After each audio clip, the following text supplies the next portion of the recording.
America और उनके नए राष्ट्रपति डोनाल्ड ट्रंप को ऐसा लगता है कि ड्रामा करने की आदत है। इसे कहते हैं ऊंची दुकान फीकी पकवान। यह कहावत अमेरिकी राष्ट्रपति डोनाल्ड ट्रंप की तथाकथित शांति योजनाओं पर एकदम से ठीक बैठती है। और एक बार फिर से डोनाल्ड ट्रंप निकल चुके हैं मिडिल ईस्ट में शांति कराने के लिए, ईरान को पीस डील में लाने के लिए और ईरान से बातचीत की टेबल सजाने के लिए। लेकिन डोनाल्ड ट्रंप को आप शांति के लिए, वॉर सुलझाने के लिए कितने नंबर देंगे आउट ऑफ 10? कमेंट सेक्शन में जरूर बताइएगा अगर आप इस कंटेंट को डिजिटल पर देख रहे हैं। क्योंकि जिस व्यक्ति ने सत्ता में आने से पहले रूस यूक्रेन युद्ध को 24 घंटे में खत्म करने का प्रण लिया हो, मिडिल ईस्ट में शांति के दावे किए हों, गाजा में सीज फायर की बात कही हो, वह आज दुनिया को और अधिक अस्थिरता की ओर धकेल रहे हैं। नाम है डोनाल्ड ट्रंप। ट्रंप का राष्ट्रपति पद का कार्यकाल 20 जनवरी 2025 को शुरू हुआ और अब फरवरी 2026 में भी वही वायदे पूरे होते नहीं दिख रहे। उल्टा अमेरिका का अपना उल्लू सीधा करने का खेल साफ तौर पर उजागर हो गया। अब तक जो काम अमेरिका पर्दे के पीछे से करता था, वो डोनाल्ड ट्रंप खुलेआम कर रहे हैं, बिना किसी लाग लपेट के, बिना किसी लाव लश्कर के। बस डोनाल्ड ट्रंप का आदेश। याद कीजिए ट्रंप ने चुनावी मैदान में क्या कहा था। जो ट्रंप आज ये कह रहे हैं कि वो ईरान के साथ डील करके इस इलाके में शांति ले आएंगे, उनकी बात पर कैसे भरोसा किया जाए? ट्रंप ने चुनावी सभाओं में टींगे मारी थी कि वो एक दिन के अंदर रूस यूक्रेन युद्ध को समाप्त कर देंगे। तो डोनाल्ड ट्रंप के तो आने के 1 साल से ज्यादा बीत चुके हैं और युद्ध तो खत्म नहीं हुई, युद्ध अभी भी जारी है। 28 दिसंबर 2025 को मार-ए-लागो में हुई बैठक के बाद ट्रंप और जेलेंस्की ने दावा किया था कि शांति योजना पर 90% मुद्दों पर सहमति बन गई है। लेकिन इस सच्चाई का केवल एक ही पहलू था, जिसे बहुत करीने से दबा दिया गया। सबसे बड़ी समस्या तो यह है कि रूस द्वारा कब्जे में लिए गए पूर्वी डोनबास इलाके का क्या होगा। रूस चाहता है इस इलाके को रूस में मिला लिया जाए, जबकि यूक्रेन इसे मातृभूमि कहता है और वो छोड़ने के लिए तैयार नहीं। जेलेंस्की का कहना है कि क्षेत्र का भविष्य यूक्रेन के लोगों को तय करना चाहिए और इसके लिए जनमत संग्रह की आवश्यकता हो सकती है, यानी कि रेफरेंडम कराया जाना चाहिए। इस बीच अमेरिका ने यूक्रेन को 15 वर्षों की सुरक्षा गारंटी देने की पेशकश की है, जो दिखती तो नेटो जैसी है लेकिन नेटो नहीं। ये अमेरिका की पहली चाल है। थोथा चना बाजे खना, ऊपर से बड़ी बड़ी बातें और अंदर से खोखला वादा। कुछ ऐसा ही लगता है डोनाल्ड ट्रंप के दावों के बीच। ट्रंप और जेलेंस्की की बातचीत खत्म हुई। पुतिन ने आरोप लगाया कि यूक्रेन ने उनके आवास पर 91 लंबी दूरी की ड्रोन से हमला किया। इसे रूस ने गंभीर जवाब देने की धमकी दी। अमेरिका की मध्यस्थता को गंभीरता से नहीं लिया जा रहा है। एनपीआर की रिपोर्ट के मुताबिक ट्रंप की पहली अवधि के बाद भी शांति वार्ता में कोई ठोस प्रगति नहीं हुई है और युद्ध मैदान में लड़ाई जारी है। मई 2025 में रूस ने युद्ध शुरू होने के बाद सबसे बड़ा ड्रोन और मिसाइल हमला यूक्रेन पर किया। 29 सितंबर 2025 को ट्रंप ने गाजा के लिए एक व्यापक 20 सूत्री शांति योजना की घोषणा की। यह योजना भव्य थी। बंधकों की रिहाई, सीजफायर और गाजा का पुनर्निर्माण। 10 अक्टूबर 2025 को सीजफायर लागू हुआ। 20 जीवित बंधकों को रिहा किया गया, जबकि इजराइल ने 2000 फिलिस्तीनी कैदियों को छोड़ा।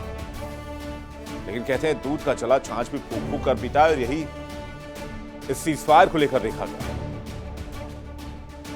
इजराइल खतरा मोल नहीं लेना चाहता, इसलिए कोई भी छिटपुट घटना गाजा पर होती है तो इजराइल सीधा हमला करता है। 28 अक्टूबर 2025 को इजराइल ने गाजा पर फिर से अटैक शुरू कर दिए थे। नेताओं का एलिगेशन यह था कि हमास ने एक मृत बंधक के शव को दफनाकर नाटक किया है। अमेरिका और ईरान के बीच प्रस्तावित शांति वार्ता शुरू होने से पहले बेपटरी होती जा रही है। ताजा रिपोर्ट्स ये बताती हैं कि वार्ता की शर्तों और स्थान को लेकर दोनों देशों के बीच काफी गतिरोध है, जो सैन्य टकराव की आशंका को बढ़ा रहा है। तो क्या ईरान की स्थिति ठीक ऐसे ही हो जाएगी अगर अमेरिका ने हमला शुरू किया? आपको एक बार फुल स्क्रीन तस्वीर दिखाते हैं। जो गाजा की इस वक्त लेटेस्ट तस्वीर आप देख रहे हैं आफ्टर वॉर, यह है गाजा पट्टी की नई तस्वीर।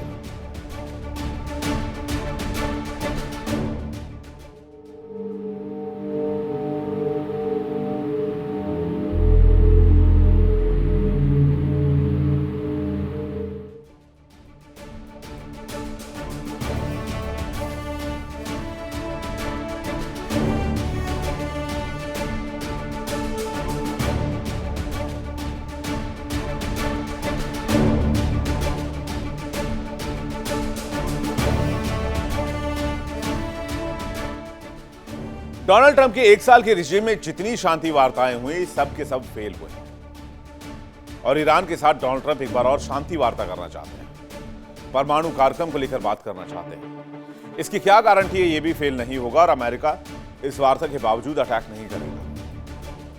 शुरुआत में तो 5 फरवरी को इस्तांबुल में तुर्की में अमेरिकी विशेष दूत स्टीव विटकॉफ और ईरानी विदेश मंत्री अब्बास अरागची के बीच बातचीत होनी थी, जिसमें मिस्र, ओमान, कतर, सऊदी अरब, पाकिस्तान और यूएई के विदेश मंत्री भी शामिल होने वाले थे। डोनाल्ड ट्रंप के दामाद जेरेड कुशनर भी इसमें भाग लेने वाले थे, लेकिन ईरान ने ये बातचीत ठुकरा दी और कहा कि बातचीत करेंगे लेकिन इस्तांबुल में नहीं करेंगे। ओमान चलिए, ओमान में बातचीत करते हैं।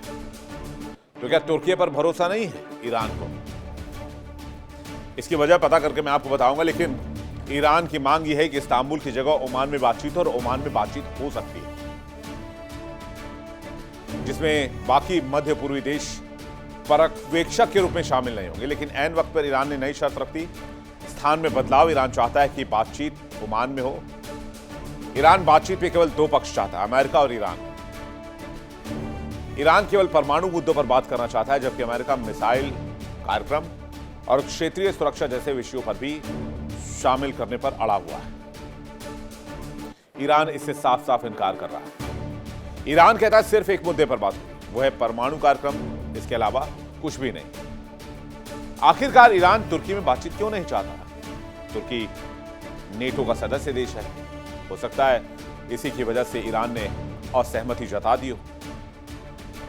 जैसा कि आपको बताया कि तुर्की नेटो का ही पार्ट है, जबकि ओमान नेटो का पार्ट नहीं, और तमाम नेटो देशों में नेटो का कानून लागू होता है। तो यहां पर ईरान के लीडर्स को डर लग रहा होगा। ईरान ने बातचीत के लिए इसलिए ओमान को चुना।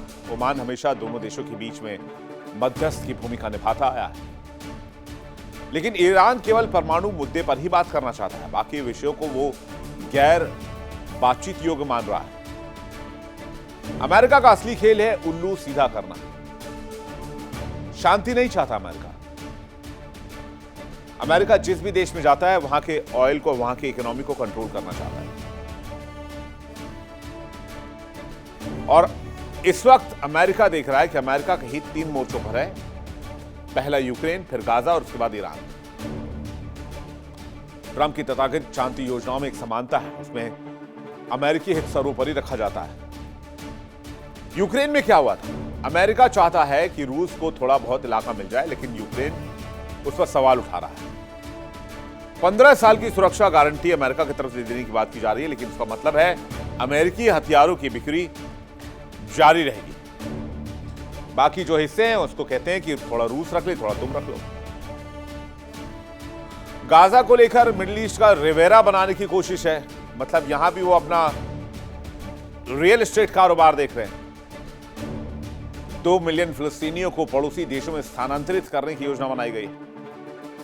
यह साफ तौर पर इजराइल के पक्ष में फैसला है, लेकिन ये डोनाल्ड ट्रंप की रियल एस्टेट कंपनी के लिए तो 10 उंगलियां घी में और सर कड़ाए में है। जबकि गाजा पट्टी में आपको पता है कि मानवाधिकार की धज्जियां उड़ाई जा रही हैं, लेकिन वहां रिजॉर्ट बनाना चाहते हैं भाई साहब। ईरान पर देख लीजिए क्या स्थिति। अमेरिका चाहता है ईरान कमजोर हो जाए, और ईरान ऐसा वैसा कमजोर नहीं हो जाए, ईरान सीधे घुटनों के बल आ जाए। इसलिए वो कह रहे हैं कि अब हम परमाणु पर बात करेंगे तो बैलिस्टिक मिसाइल पर भी बात करेंगे, जिससे कि मिडिल ईस्ट में अमेरिका और इजराइल का वर्चस्व हमेशा बना रहे, कोई इसको चुनौती ना दे पाए। हाथी के दांत दिखाने के कुछ और, खाने के कुछ और होते हैं। यही बात अमेरिका के साथ। अमेरिका दुनिया भर के लोकतंत्र की रक्षा की दुहाई देता है, शांति का दावा करता है, लेकिन यह बात शीशे की तरह साफ है कि वो अपने भू राजनीतिक स्वार्थ को देख रहा है। वो डॉलर की गिरती साख को देख रहा है, वो डी डॉलराइजेशन होता हुआ देख रहा है, वो उभरता हुआ भारत देख रहा है, और इसलिए अमेरिका बेचैन है। यूक्रेन में यूरोपीय देशों की सुरक्षा चिंताओं को नजरअंदाज किया जा रहा है। गाजा में अरब देशों की आपत्तियों को दरकिनार किया गया। ईरान मामले में क्षेत्रीय देशों को बातचीत से बाहर कर दिया गया। ईरान अकेला नहीं लड़ रहा है। रूस और चीन ने ईरान को मजबूत समर्थन दिया है। ये देश मिलकर अमेरिकी वर्चस्व को चुनौती दे रहे हैं। 1 और 1 11 होने वाली कहावत को चरितार्थ कर रहे हैं। अलग अलग है तो कमजोर है, साथ में तो मजबूत है। ईरान रूस को सैन्य ताकत तकनीक दे रहा है, जिसमें S-400 एयर डिफेंस सिस्टम भी शामिल है। चीन ईरान का सबसे बड़ा व्यापारिक साझेदार है और तेल खरीदता है, जिससे अमेरिकी प्रतिबंधों का असर कम होता है। यह त्रिकोणीय गठबंधन अमेरिका के लिए सबसे बड़ी चुनौती है। जहां अमेरिका यूक्रेन और गाजा में उलझा हुआ है, वहीं ईरान को रूस और चीन का खुला सपोर्ट है और इस वजह से ईरान दहाड़ रहा है अमेरिका के सामने। दम है तो हमला करके दिखाओ, फिर बताते हैं क्या होगा। इसलिए ईरान अब अमेरिका के साथ बातचीत की सीमाओं को भी बंद नहीं रखना चाहता है। अमेरिका बार बार कह रहा है कि आइए हम बात करते हैं। तो क्या ये टेबल वॉर है, यानी बातचीत के मेज पर युद्ध? ईरान के तुर्की को बातचीत के लिए स्वीकार नहीं किया और ओमान की मांग की। ट्रंप ने एक दिन में युद्ध खत्म करने का वायदा किया था, लेकिन उनके दूसरे कार्यकाल में 1 साल से अधिक बीत जाने के बाद भी यह लक्ष्य दूर लग रहा है, बल्कि स्थिति और बिगड़ती चली गई है। चलिए आपको 3 युद्धों के बारे में बताते हैं। रूस यूक्रेन के बीच कागज पर 90% तक समझौता है, लेकिन इलाकों को लेकर सहमति नहीं। इसमें रूस मध्यस्थता कर रहा है क्योंकि एक क्षेत्रीय अनसुलझा मामला है। दूसरा क्या है, सीजफायर के 3 महीने में उल्लंघन। अब तक करीब 700 बार उल्लंघन कर दिया गया। 356 फिलिस्तीनी मारे गए, 900 से ज्यादा घायल हो गए। मानवीय अधिकार का सबसे बड़ा संकट इसी इलाके में है और ये वो इलाका है जहां डोनाल्ड ट्रंप कह रहे हैं कि हमने सीजफायर करा दिया, हमने शांति करा दी, हमें नोबेल दे दो। इजराइल खुलेआम कह रहा है कि गाजा नहीं छोड़ेंगे। अब आ जाए एक और मोर्चे पर, ईरान और अमेरिका सैन्य टकराव के कगार पर खड़े हैं। ड्रोन से मुठभेड़ और नौसैनिक तनाव शुरू हो चुकी है। बातचीत के शर्तों पर विवाद शुरू हो गया है। रूस चीन का ईरान को समर्थन दिख रहा है। परमाणु मुद्दे का समाधान दूर नजर आ रहा है।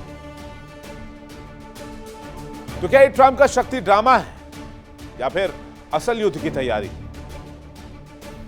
वैसे एक बात यह भी है कि खाड़ी देश के एक युद्ध को छोड़कर आज तक अमेरिका ने कोई युद्ध जीता ही नहीं।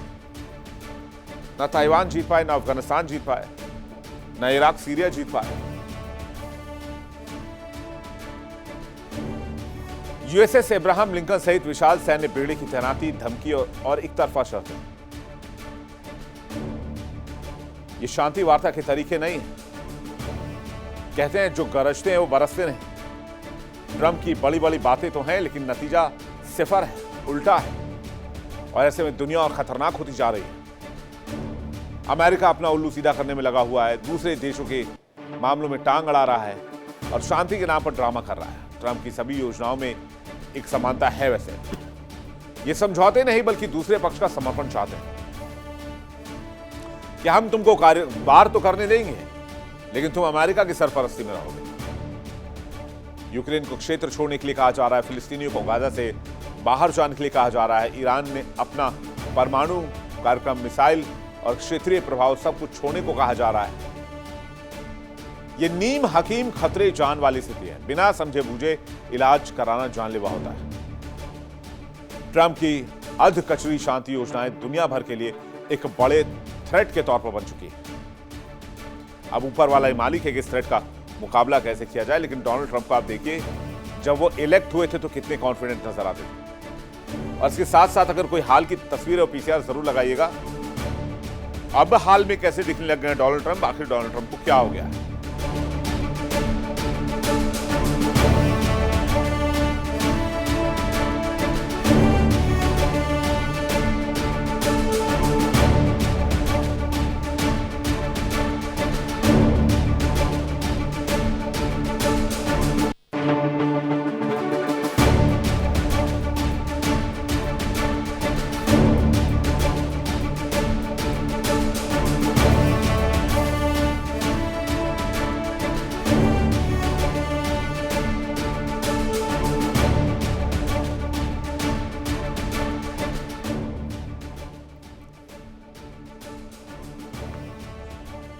तो ये थी कहानी डोनाल्ड ट्रंप और उनके पीस वार्ता की।